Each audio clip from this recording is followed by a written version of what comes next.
Welcome to season 2 of No Shelf Control, the podcast with books, booze, and banter, hosted by authors for readers, because let's face it, we're all bookworms at heart.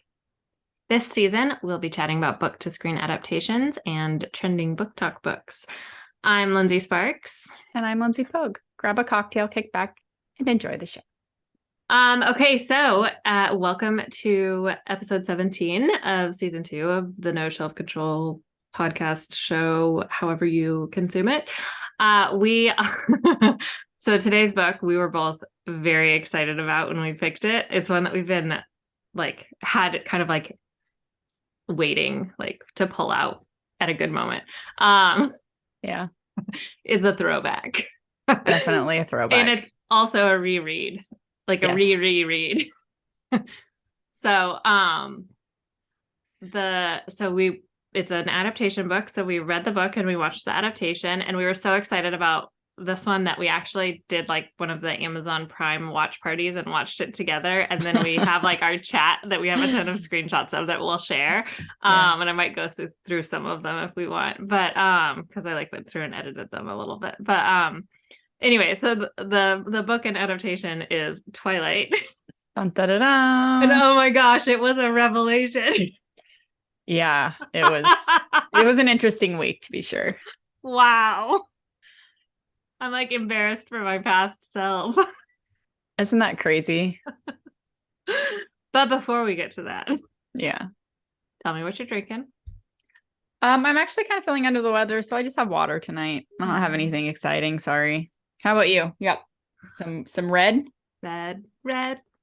I figured, other than the fact that it's what I'm always drinking, it represents the vampire blood. Oh, nice. Or I guess the human blood that the vampires drink. Oh, I guess so. Unless you're a colored. Yep. Mm.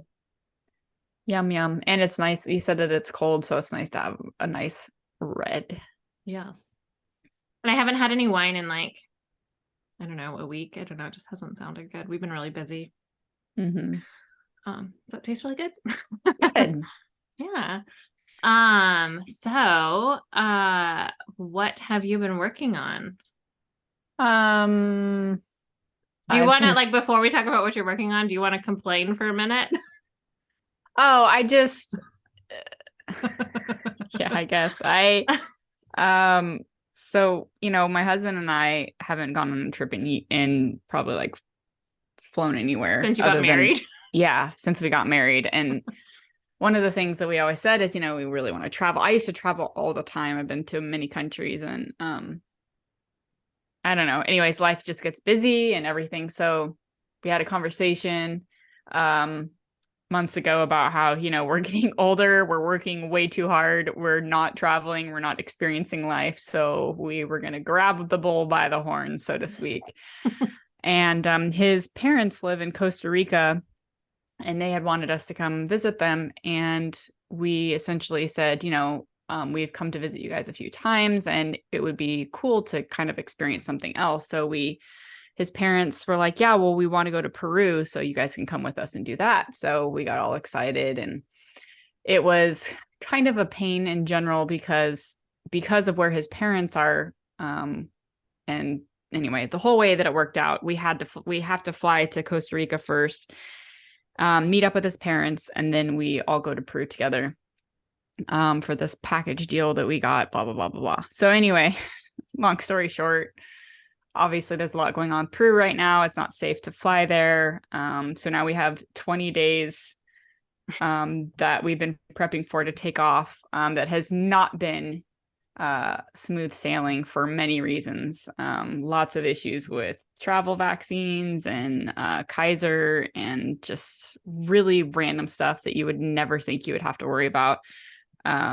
Finding somebody to look after the cats, while we're gone. So we have 17 shifts of people coming because everyone's busy, obviously. It happens to be during the holidays, which makes it even worse. It's all this, it's been a pain from the start. So now we have this, we aren't going to go to Peru. We're waiting for them to tell us they're going to give us back our money for this package deal. But now we have this these tickets, these non-refundable tickets to and from Costa Rica with 20 days in between.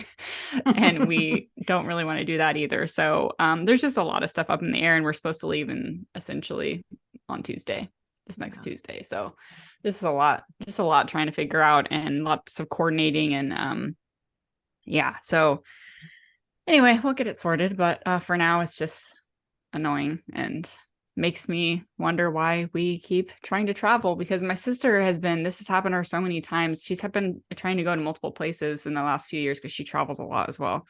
And the same thing keeps happening. There's so much political and civil unrest that she keeps, foregoing these trips. And just, it's kind of like a lesson learned for us. We're just like, how maybe we rethink how we want to do this, because it's not going to be getting better, right? It's just going to either keep being frustrating or it's going to keep getting worse. So I don't know, but we'll get that sorted. So I have been like working like a mad woman trying to get a bunch of things done. I mean, we even moved book releases for this trip. So it's like been a really big upheaval, like just a big thing. This is a whole big ordeal. So anyway, trying to get a bunch of stuff done, and I've also been working on my pen name stuff, and that's pretty much all ready to go. But I'm like, I have so many things to be working on right now, and now trying to figure out this trip is just like kind of compounding everything. And so I've just got a lot going on, but I'm excited for the pen name stuff that I'll be talking about at some point probably.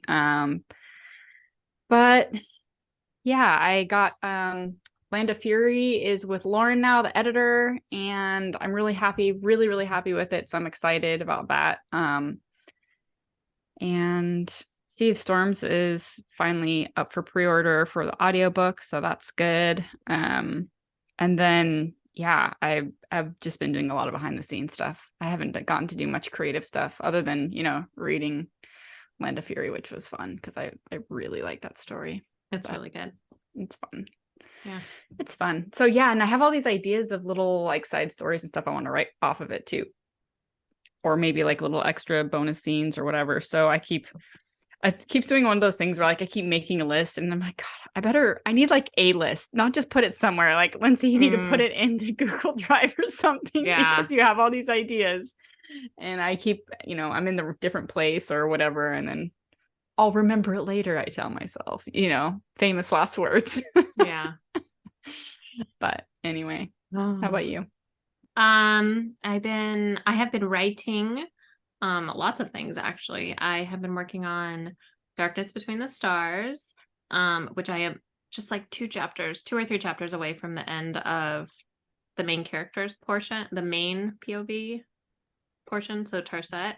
And then I have 2 other POVs. I'm going to go back. I'm going to like do kind of a wonky second round with this. So I have them outlined, but I haven't written the other POV chapters. And there's like 12 to 14 of them somewhere in that. So you write around them and then come back later. Mm-hmm. But I leave notes for myself. Like, these are the things that I need to mention, because those chapters take place in the present, whereas Tarset's, the main POV, takes place in the ancient past. But there's the big thing that's happening is affecting the people in both times. Yeah. And what we learn from the present helps us understand what's happening in the past, kind of.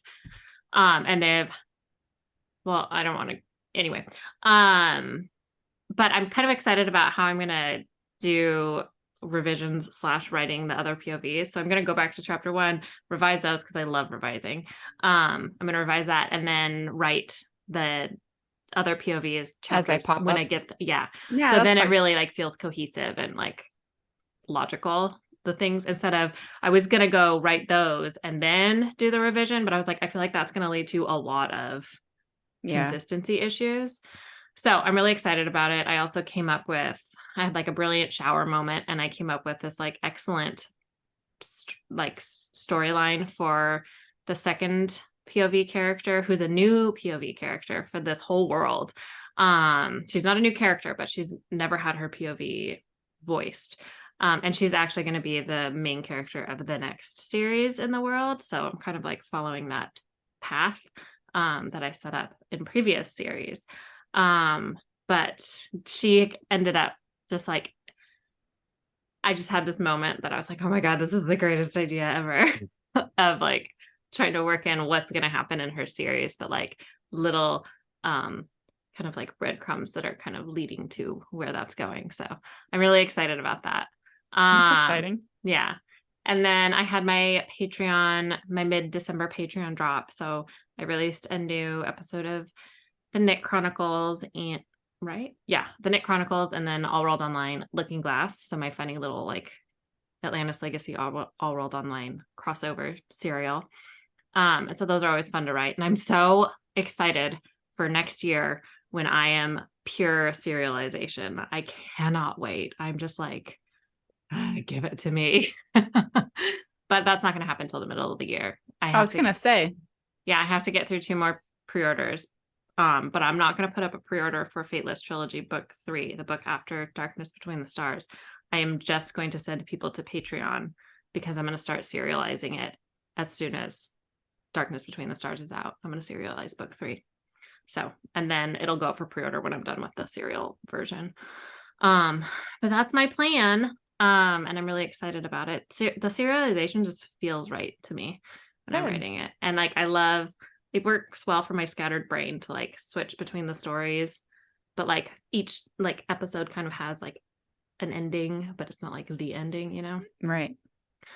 And then this isn't so much something that I'm working on, but has just definitely been like a thing that's omnipresent in my mind, which is the whole like AI art controversy situation. And so in case anybody hasn't been following, AI art has like really come under like a lot of scrutiny lately in terms of like how the AI art models are trained on copyrighted material, or basically just material that was like the artists didn't give consent to have their art train these algorithms. So it's not that the AI is using the art and like chopping it up and like sticking it together in new ways, like a collage or anything like that, but their art was used to train the AI algorithm. And so there's a lot of like, there's no laws that apply to this. It's like a very murky area. But like ethically, it's also a very icky feeling area. So I was all gung-ho into AI art, and now I'm just like halting that, like really pushing on the brakes. And so my poor Instagram feed has like 3 rows that include AI art, and then it just stops. So then I've been posting a lot more of my like human created art that I have commissioned, because I do have quite a bit actually. So I'm just focusing on sharing that right now. And I have so much more coming of human created art that it should keep me going for a little while. Nice. Until they can figure out a more ethical way to source the like training images. And hopefully they can figure that out so that we can all get back to having fun with it. How does that affect your YouTube channel thing that you were doing? I have not done anything with it. So it's all stalled. So I'm bummed, but it didn't feel right. Yeah. So I want to make sure that I am, as a creator, obviously we want to support other creators, right? And not like give them the big old digital finger. So that's what I've got going on with that, which I'm pretty sad about. And I was on a podcast a while ago, but they finally released it, the episode on Sunday. It's an author podcast, but the Subscriptions for Authors podcast, which is actually kind of funny because I talked about how excited I was about AI art, and I was like, now everybody's gonna hate me. Oh, so that's cool. No, I don't think they'll hate you, but if they go to try and look up your stuff and there isn't any or whatever, that might be. Well, I did leave up. I didn't take down the Midjourney things that I had posted on my Instagram, and I still have it in my Discord. But I'm not posting anything new until they can figure out, until everybody can come to some sort of an agreement. So good luck. I know. There's lots of big changes going on in the whole book talk thing that we were talking about. Oh yeah. Yeah, we're waiting to see. I mean, nothing has happened in the general populace yet, it doesn't sound like, but there's definitely legislation moving forward in the US regarding TikTok. So that's interesting to watch. Banning it from specific devices and whatnot. Federal employees, a lot of states have banned it from their employees' devices, and then now there's like federal legislation.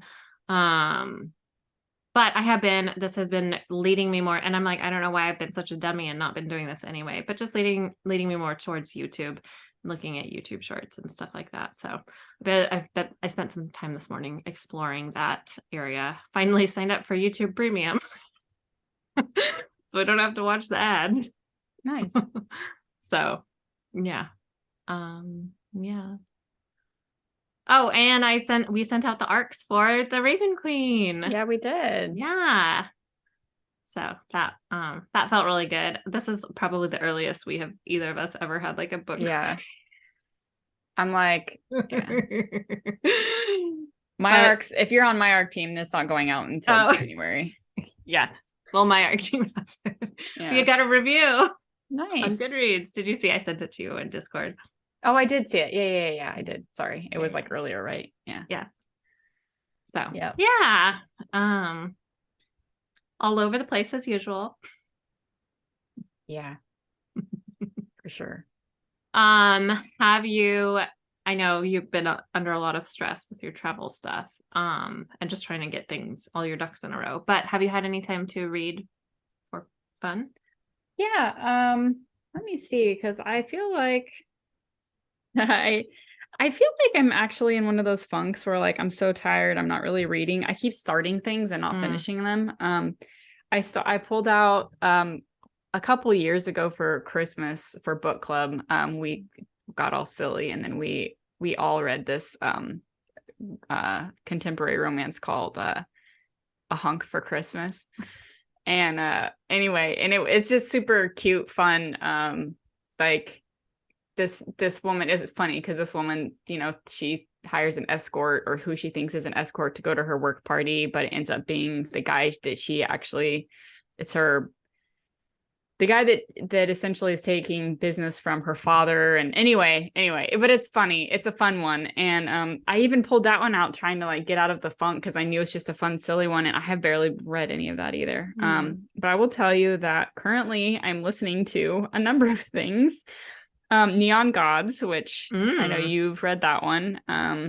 Katie Roberts. I am also started Winter's Fury, which I'm really enjoying, by A.E. Reyne, and that's very much, it's kind of more like what I write. It's very kind of like a historical fantasy feel to it.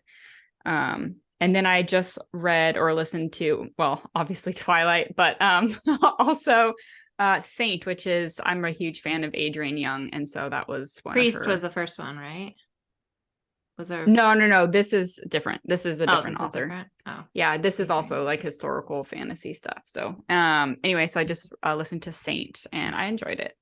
I love Adrienne Young, is a really good author. So anyway, yeah, so I'm kind of all over the place. Out of all those, I've only actually finished Saint, I think. So I don't dislike any of them. I'm just like, don't know what I'm feeling right now, so I'll pick something else. Yeah. And then Neon Gods is fun. It's not like super deep or anything. Yeah. So anyway, steamy. Cool. What about you? I, after finishing Twilight, I was like, I need a grown-up book. So not like a raunchy book, just like a book that I know. Not YA. Yeah. And I mean, it's not like there's not YA that I don't know. I haven't read Shatter Me in a long time, but I feel like Shatter Me was much more sophisticated. I don't know. I know now it's hard to say, huh? Yeah, I would have to read it again. Or even like, remember these were all read during our bookstore days, but not Twilight. Twilight I read earlier, but Shatter Me, and I think we even had like arcs of I know Shatter Me is like a big story for us, so yeah, we definitely had that early. But like Across the Universe, I thought that book was great. Another like for YA that it has a little more depth. Live on the spaceship. Yeah, that one was really cool. Beth Revis, I think, is the author, and I believe she does some indie publishing now as well. But anyway, I'm reading the next book in the Hollows series by Kim Harrison. Nice. So For a Few Demons More. I think it's the fourth book maybe, and I know Something Terrible is coming. So I'm like, I can't remember if it's in this book or in book 5, but there's like a thing. Question before I forget, because I've been meaning to ask you. Have you watched the Cabinet of Curiosities show at all? So it's on Netflix. I think that's what it's called, the Cabinet of Curiosities or something. Anyway, it's Guillermo del Toro, and each episode is a different story. And Ben Barnes is one of the episodes. Well, now I want to watch it. Yeah. Is it children No. friendly? No. Okay. No. It's very like strange, somewhat scary, mostly just strange, like creepy stories. Well, maybe I'll watch it this weekend morning. If nothing else, you can just watch his if you want, just to see. But I don't know. I know you're not a huge. It's not like crazy horror, but it's also, I know you don't necessarily like super creepy, so I don't know. I like Stranger Things, and it's kind of on that level. It's like unnerving stuff. Yeah. I mean, so it sounds like it's an anthology, like Black Mirror kind of thing. So every I think he found different people's short stories or horror stories or whatever, and he turned them into show. Like each one, they're not connected at all. So each show is a different story. Yeah, I'll check it out. It's like I get stuck when there's like The Haunting of Hill House that I watched during that weird 6-month period after I had my first child. But I don't think I could watch it again. I think it would I mean, I don't know what your creepometer is as far as what you can handle, but like Crimson Peak it's kind of like that. So if you that was almost kind of campy to me. So all right, well, yeah, and it had Tom Hiddleston. So yeah. Anyway, we'll check it out. See. Cool. Yeah, I will look into it. That's all. That is all I'm reading is the Kim Harrison thing. I don't think I have any. Oh, we did watch Black Adam. That was fun. It's fun. Yeah. Good action. Yeah, good action. Yeah, okay. So should we get into the let's do it discussion? Let's do it. Of this piece of high literature. Yeah. Okay, so spoiler warning, spoiler. We're gonna spoil it. There are spoilers. In case you've been living under a rock. There will be spoilers. And have never actually read or watched it. Okay. I fall in love with the addictive, suspenseful love story between a teenage girl and a vampire, with the book that sparked a literary phenomenon and redefined romance for a generation. New York Times. Isabella Swan's move to Forks, a small, perpetually rainy town in Washington, could have been the most boring move she ever made. But once she meets the mysterious and alluring Edward Cullen, Isabella's life takes a thrilling and terrifying turn. Why do they keep calling her Isabella?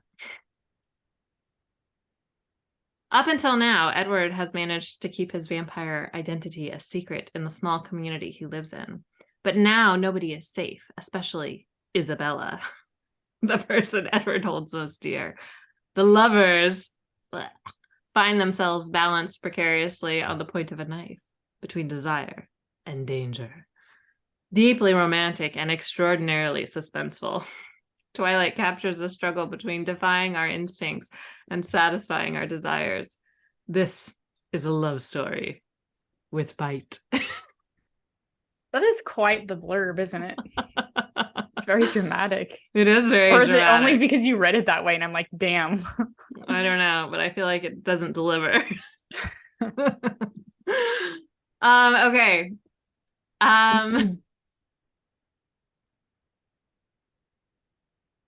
What format did you reread?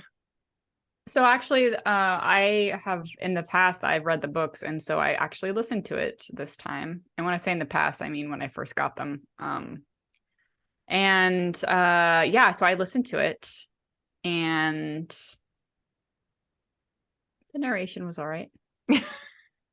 I feel like I didn't look at the date that this was produced, but I assume it's like way back when. And I feel like audiobook productions and performances have really Changed. progressed. Mhm. Yeah. She didn't do any voices like I know. I was like, who is Who's talking right now? Yeah, I that was was my like, problem this too. is supposed to be Hunky Edward. Like, he sounds just like Bella. Yeah. I know, I struggled with that too. Yeah. Yeah. I that was the issue I had with the last one that we listened to as well, because I That Stina remember, narrated. yeah, and I remember I was like, when you have to pay attention a lot to the dialogue tags and the cues because there's no change in the voice, it's distracting, because then you're like listening so hard because you're not like, it takes you out of the story because you're trying to follow it so much to figure out who's speaking. Yeah. Yeah. Yeah. When did you first read Twilight? Did you like read it when it first came out, or were you I like... first read it. It wasn't when it first came out, because New Moon was out in hardcover. So but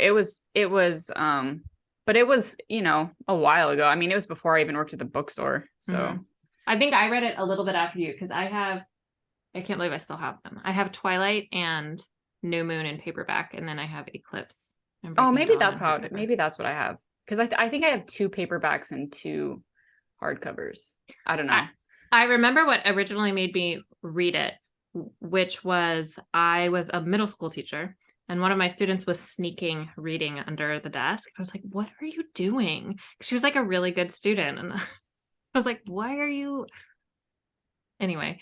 Really? Yeah. And I was like, I had been seeing so many kids reading this book, and I was just like, well, if this is getting these kids who don't like to read, and I was like, I should see what it's all about. And then I became engrossed. And well, talking about how our tastes have changed, I'm pretty sure I didn't know what Twilight was until the movie came out. And then really? I was like, I saw the movie, and then I was like, oh, this is like a series and people love it. And then I was like, oh, I want to know what happens next, and da da da da. So I went and bought the first book.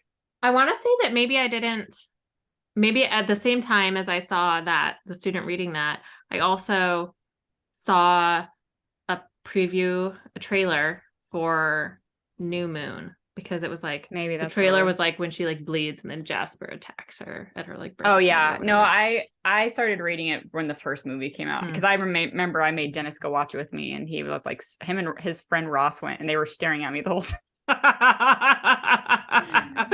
Oh, that's amazing. Yeah, I'm pretty sure I saw it at least twice in the movie theater. It's Oh really, yeah, it's really anyway, yeah. Yeah. This is another, like, so embarrassing. Like, I swear I owned the DVD. I'm sure I watched it a lot of times. I can't imagine that I did. Like, I might even still have it. I don't know. I haven't looked at my DVDs in so long.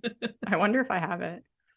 Oh man. Anyway, how did you feel about the book movie way back then? Obviously, you liked it. Yeah, We liked I liked it a lot. How have your feelings changed? It's funny, because I think a lot of people, I've heard other people say this too, about how Twilight really kind of got them reading again. And I think that was my experience too. It got me reading more frequently, and wanting to kind of get lost in the story. But as far as how do I feel about it now? It's funny, because I mean, I think the book is fine. I don't love it, but I also don't think it's horrible. I mean, I feel like it's kind of on par with how books, like YA books, or at least what we were reading, like I don't think that it's horribly written or anything. There are things that I think are, like saying I love you, like I think by chapter like 5 or something, and I was when just you're like 17. Well, yeah, it's just like, and he's only ever said mean things to you. I really like the tension and the slow, like it's very rushed, and I get it. Like, again, it's like you kind of have to, like, who's your audience? You have a bunch of teenagers, and they are going to want, they want instant gratification. So I guess it makes sense. But I remember, like, obviously I liked it before. I probably won't read it again. I mean,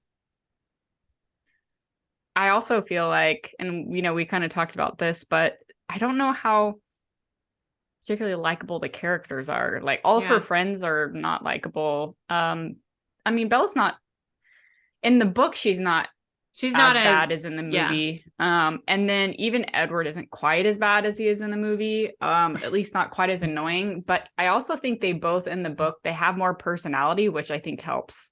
So I don't know. What do you think? I found myself extremely annoyed so many times when reading the book. And I felt like, and I know we're going to talk more about their characters, but I felt like their characters were, I don't know. I was, apparently I'm just going to dive right into Bella's character right now. No, that's fine. Bella's character, she is like, I don't know, a blank slate. She is like nothing. She just like goes where the wind blows her. Like, oh, my mom is unhappy. I'm going to go to Forks, but I'm going to be miserable the whole time. But I'm also going to like be obsessed with this boy who's really mean to me and seems to think that I'm really stinky. And like her clumsiness, like it's an actual condition. Like, this is not real. Yeah. It's like funny. In the scene when she's running from her mom's house near the end, when she's running from her mom's house to the ballet studio, and she's like talking about how many times she trips and falls in this like however many blocks run. I'm like, that is ridiculous. You are in like upper adolescent girl. Yeah. You should not be tripping over your feet constantly. Like, they made her clumsiness its own character. Yeah. I couldn't get over it. And anytime she mentioned it or anyone else mentioned it or Edward made fun of her for it or not, or like mentioned, like talked about how like keeping her alive was becoming his full-time job or whatever. And I was just like, oh my God, this is so annoying. Like, she's like a non-functioning person. I have a question. I'm wondering, do you think that it's fair to say that our impressions of the story now are so off-putting or whatever because we had it built up in our heads for what it was 15 years ago, or maybe so much better like fantasy romance, vampire romance. I mean, I have read so many vampire, well, mostly urban fantasy, but like books that have romance and vampires since then that are actually dark and not like sparkly, but also like have like an actual plot that doesn't have something to do, that is not tied to like a teenager's crush and her willingness to throw away her life again on a boy that she just met a few months ago. And that who thinks she smells well, great, apparently, but that's not what his expressions say. I mean, but at the point that she says she loves him, like he has maybe said like 3 nice things to her. Yeah, no, I know. Yeah, that was ridiculous. The part that grated on me. Yeah, I was like, how did we buy this? How did so many people buy into this romance? I'm also wondering how much it plays into our opinions as well, because we write stories and we know what, like, we have our own standards, but we also have our readers have standards, like specific standards. And I know it's kind of a different readership, but it's also not like a lot of our readers would probably, and they have read and enjoyed, you know, Twilight. But I don't know. It's just interesting. I think it says a lot about us as our age too, right? Like we are very aware of what is absolutely ridiculous or unrealistic versus, you know, I don't know. Like she's just okay with the fact that he's been like sneaking into her bedroom and watching her sleep for months. You're so angry. This is not okay.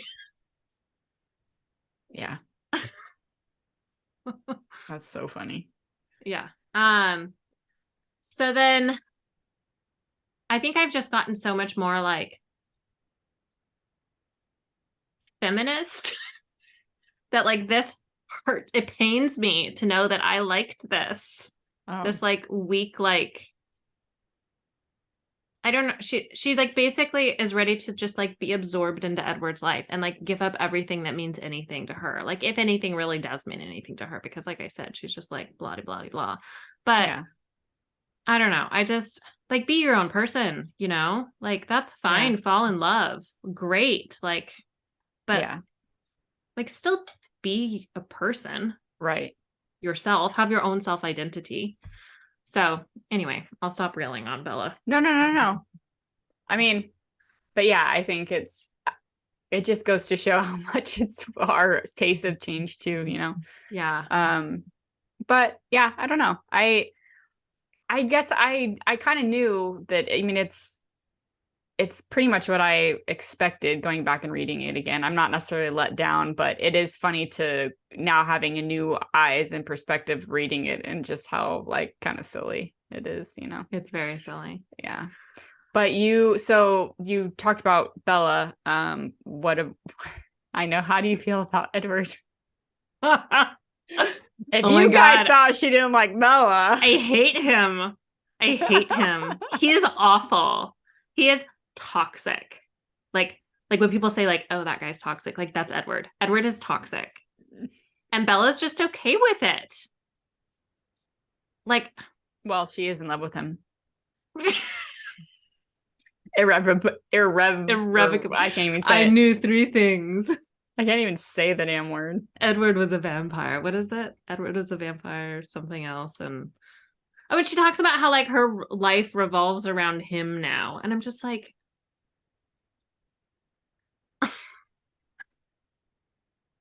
I don't know. The only time I feel like that's acceptable is like when you birth a child. Yeah. And then it is your responsibility to keep that child alive. Well, you know, she's 17. I know. She's clueless. I know. But that's the other thing about her character is she's 17, but she also feels like she's like 70. Like she doesn't have fun. She doesn't go do fun things. And she reads Jane Austen and Charlotte Bronte or whichever one of the Brontes, or like she's read like every classics book ever apparently by the age of 17, because she talks about how she just read Wuthering Heights again for fun, like because that's a fun read. That's pretty depressing actually, isn't it? Yeah. So yeah, I don't know. I feel like offended by my past self at this point. I'm offended, and offended that I loved Edward, you know, 20 years ago or 15 years ago or whenever it was that I read this. Like he is a terrible person. He's an ass. He's mean to her. Yeah. He's extremely like selfish, clearly, and I know he acknowledges that, but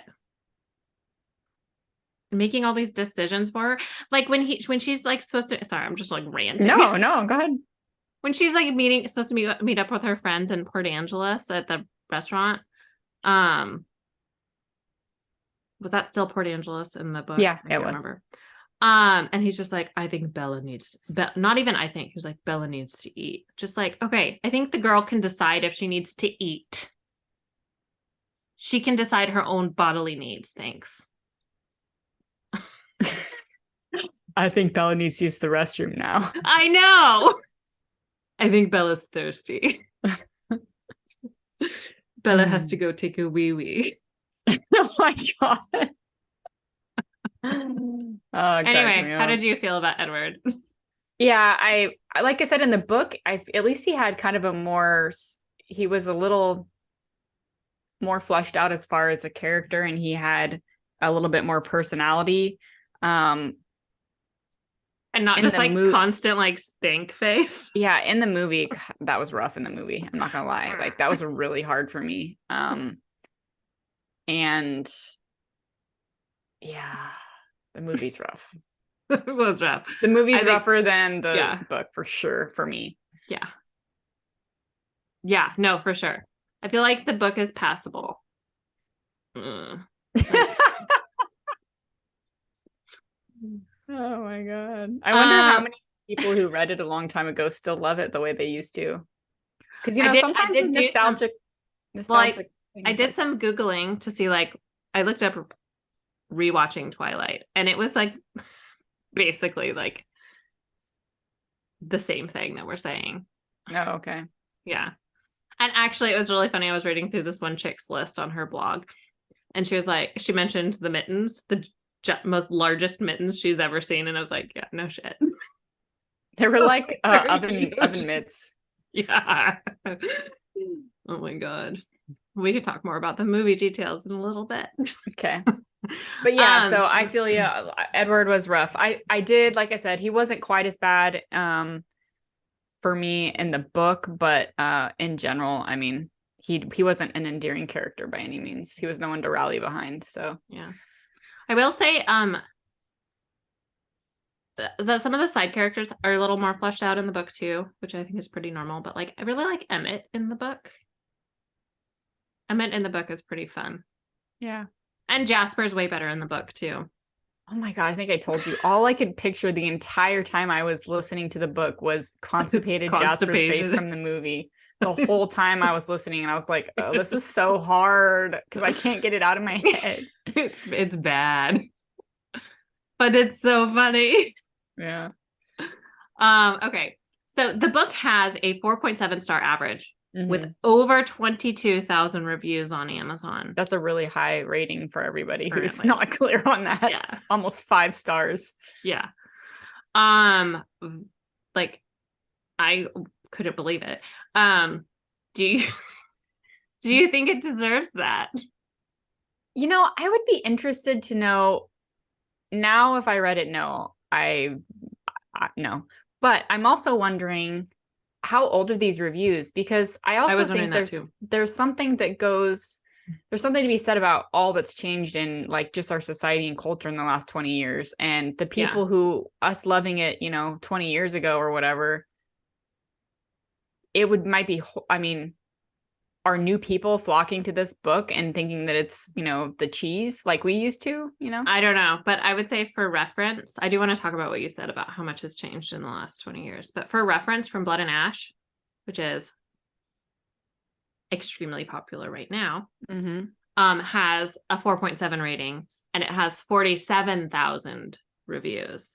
So definitely like book culture and like book community culture, and I think book review culture has definitely grown a lot since Twilight came out.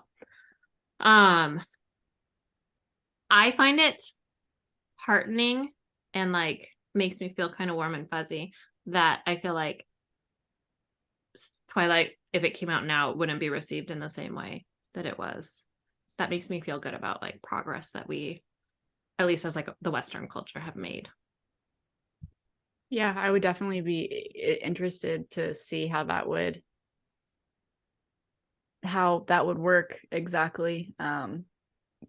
Because I think, even just how much the romance industry has changed, like there's like expectations are like way different than they were 20 years ago. So even that, it's like it would probably have to be a completely different book in a lot of ways. But yeah.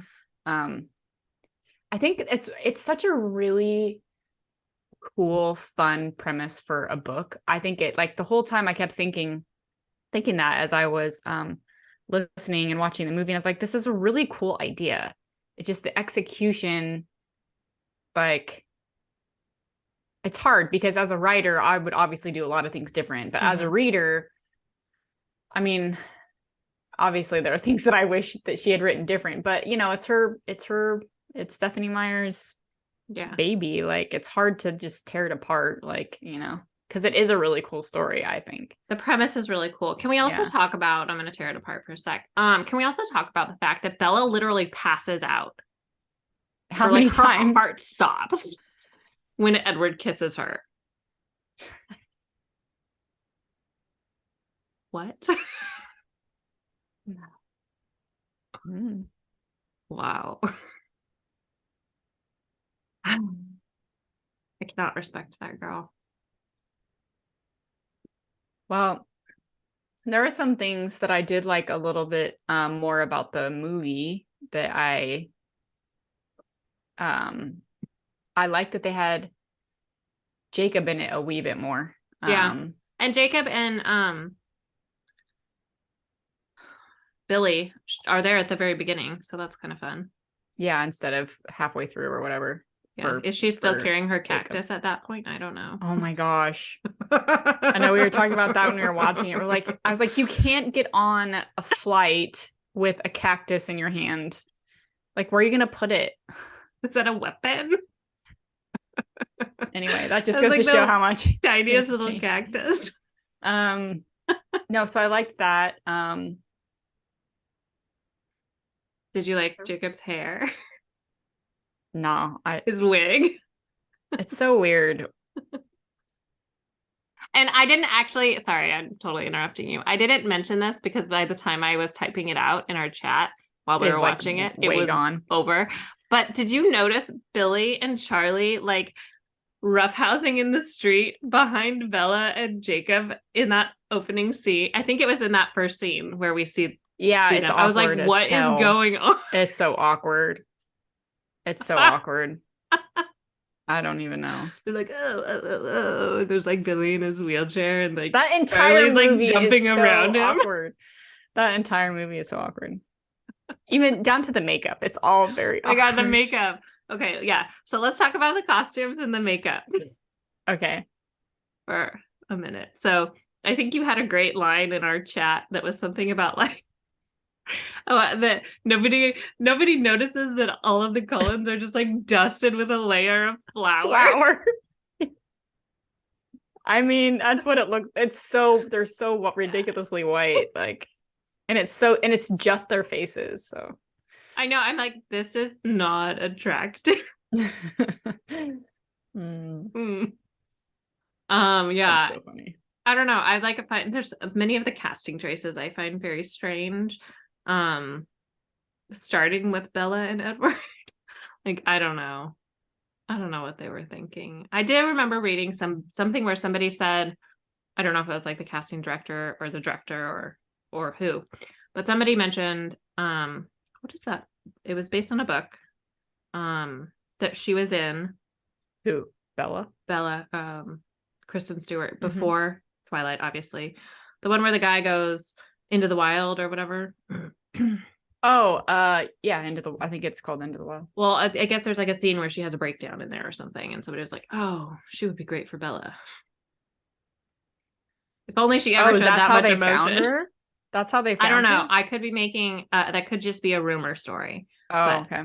I know I heard that somewhere. Well, that is funny because the only scene when she's really like having a breakdown is when she's like dying or whatever, right? I mean, she doesn't. Her breakdown doesn't come, like her big breakdown doesn't come until book 2. Yeah, when she's dying in the woods. Yeah. Again, she has literally defined herself by Edward. Yeah. Question. Yeah. Yes. So we were very annoyed by the movie about how Bella just straight up just tells Charlie she's leaving, that she's hates him, that she loves Edward, to be nice to Edward. Like she just like makes all the adult decisions and nobody stops her. It's not like that. Is it like that in the book? I don't feel like it's so much like she's the grown up because I actually think Charlie's a great character. I don't understand why, and maybe like the best acted role in the movie. I don't know. But like, I don't know why he is like just like letting his 17-year-old daughter, beyond the fact that he's like excited that she's chosen to live with him right now. But I don't ever see a cop dad in Washington being like, yeah, okay, like you go do, you want to go back, drive back home to Phoenix tonight because you got in a fight with your boyfriend, go for it. Yeah. Like, They also really in the movie they built up the animal attacks and all that a lot. That was that even in the book? I don't know, actually. It definitely didn't have like because even the character who gets the guy, the creepy guy, Wayland. Oh my God, Wayland, creepy Santa. even he's Is not. he like a pedophile? He definitely was strange, and he was Talking awkward. about how she sat on his lap when she was 4 and he was Santa, and then how the kids love those little bottles. I was like, is he giving kids alcohol? I don't know. What? Anyway, but yeah, no, I thought that they did a better job of like making that an actual thing in the movie. And also, where is James's shirt? well, we talked about the budget, so Because they put it all into hair and makeup. yeah, all in the flower and the flower. I like how we wigs. can talk all this crap like we've ever made a movie before, but I know. Anyway, back to the talking crap. I do feel like you had a good point in our chat, which was that the cinematography was yeah, that was pretty really beautiful. Yeah, I mean it's a beautiful place. The Olympic Peninsula is a beautiful place. So it's hard I remember when I was watching it. I don't actually think it was filmed in the Olympic Peninsula, but I remember thinking, oh, is that what Washington looks like? Oh, I want to go there. It's so pretty. I wonder if they filmed it in British Columbia. I don't know. But They anyway, look pretty similar. But yeah, pretty much. Well, now you've been here. Yeah, it is very beautiful though.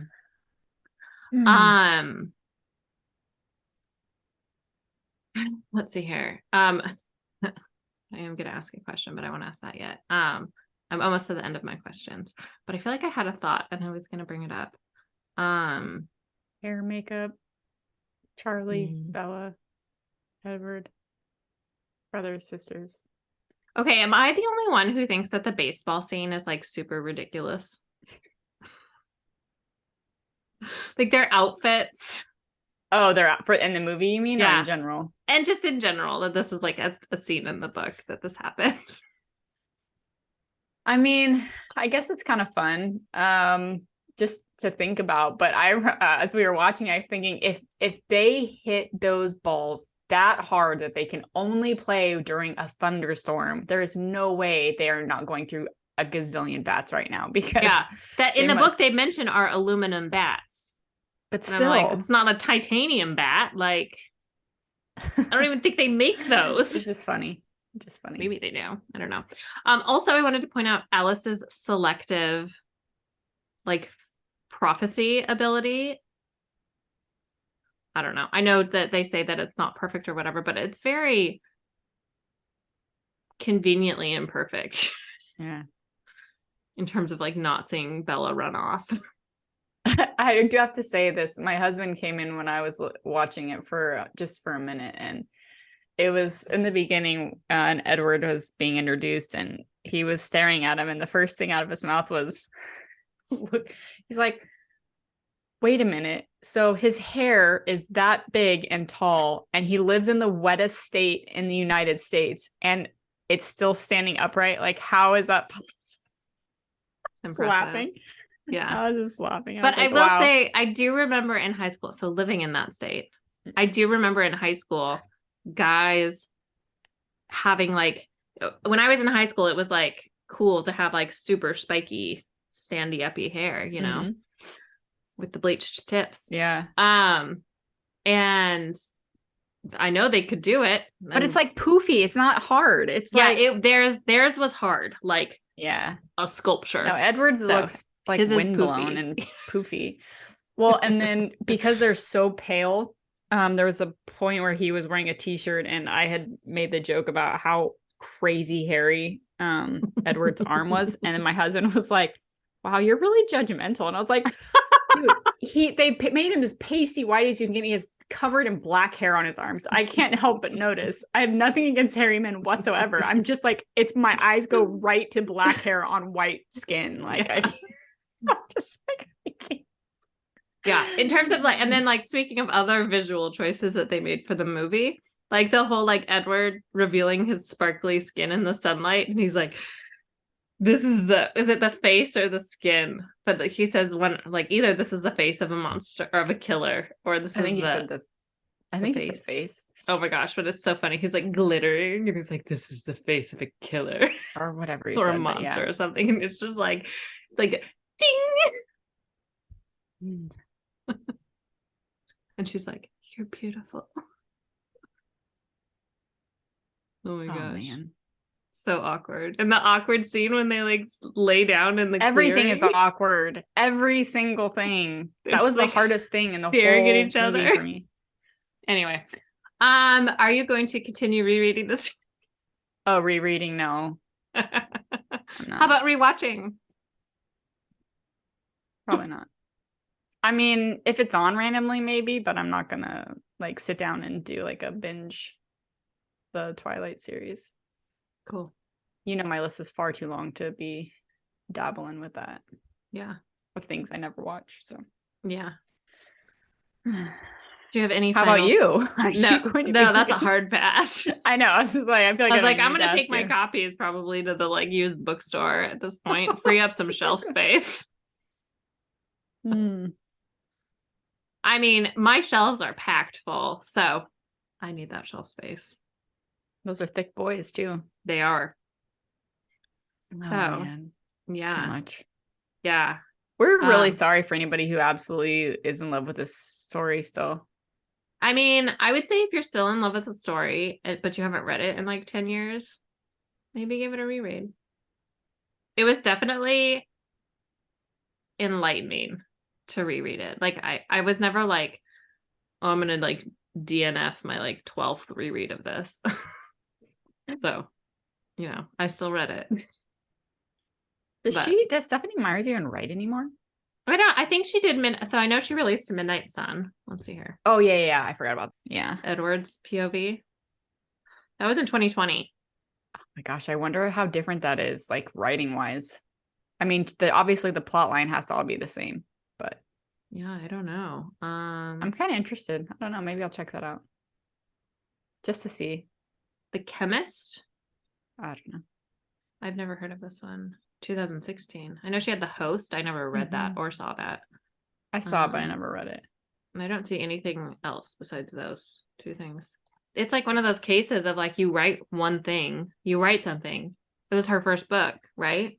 I think so. And it became huge, and that became like how do you follow that up? Like you're bound to disappoint somebody at that point. And I think I remember Andy Weir talking about that after writing The Martian, and The Martian became huge, which is an amazing audiobook. If anybody has not listened to that audiobook, I know it's not like romance, but yeah, I remember. I bet you she's actually been the inspiration for a lot of authors, because I remember her talking about how this is before I was like publishing anyway, but I remember her talking about how she made it seem so easy. Like she just had a dream one night and woke up and she just couldn't stop writing. And I remember thinking, wow, is that how it's supposed to be?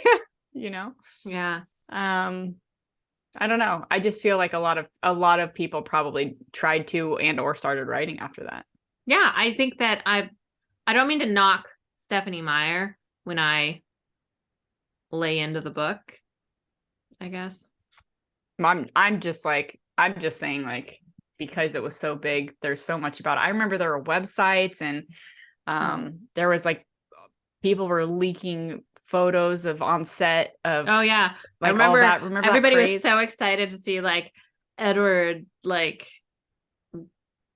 shirtless or something. Yeah, and then come to find out they're really dating, and it was like this whole big thing. And they were? Uh-huh. Oh, I didn't know that. I think they were dating for years, actually. But anyway, yeah, I remember fun. Like all that. Interesting. I remember reading fan fiction. I remember reading dirty fan fiction. Isn't 50 Shades of Grey supposed to be? Yes, 50 Shades. I don't even get that. It was that fan fiction? Well, I've also never read it, or seen the movie. It's nothing like it. But yes, it was originally Twilight fan fiction. So she must have changed quite a bit. like from fan fiction to actual 50 Shades of Grey, I assume. Yeah. I don't know. Yeah, I remember people saying that, and then I didn't finish. I started the first book and I didn't finish it because I couldn't really get into it. And I remember thinking, I don't get it. But like you said, she probably revised a lot and made it her own story. And yeah, I'm sure editors were also like, we need to like change a lot of stuff so that we don't get slapped with a copyright lawsuit. Anyway, so I'm really glad we read that and watched that. Yeah, it was a nice blast from the past. Yeah, and also I will say the movie has like a lot of fun nostalgia kind of, and I genuinely like the soundtrack. I know. I was like, oh, a little Linkin Park song came on at the end. That made my heart happy. I thought of you. Yeah. As I was chatting with you. Yeah. But I was like, oh, I bet LP likes those. Yeah, I was like, oh, I love it. We should consider like some of the other books from way back when that we used to like and reread them and see what the difference is. See how we feel. Like Suki. Oh my God. I don't know. I don't think what is the first one? It's not True Blood, is it? I think so. The first book is called True Blood? I don't know. Anyway, I couldn't take Bill. I couldn't handle Bill. I'm fine. We don't need to do that one. I was thinking more like I totally forgot about that. No, I was thinking because I can't Shatter Me. Yeah, like the ones that I don't know mean something to us. Yeah, like I haven't read Shatter Me in probably 10 years. Divergent. I never finished that series. I didn't either, and was so mad. And it's funny because I think I maybe only actually read the first book because now the movies are everywhere, so it just seems pointless to read anything. Yeah. But I think I've only seen the first 2 movies too. I have a signed first edition of the first book. Nice. It doesn't have the best. I think I might too as well. Signed first edition. No, I don't think I have that. Hardcover, yeah. But like because you were talking about Across the Universe, I haven't read that since I read it for the ARC. Loved that book. So anyway, I don't know. Yeah, I still have. So I have there. I don't know if you can see. Oh, they're right. Oh yeah, I can. Here. I can see them. So I have the second book right here. Is still the ARC. And I've been looking for the hardcover of it whenever I go to the used bookstore, and then I found the third book in hardcover at the used bookstore. I only have the first book. I have the second one too, but I haven't read the second one. I did not read the third one. Well, because I had the ARC, and then it was years until the third one was out.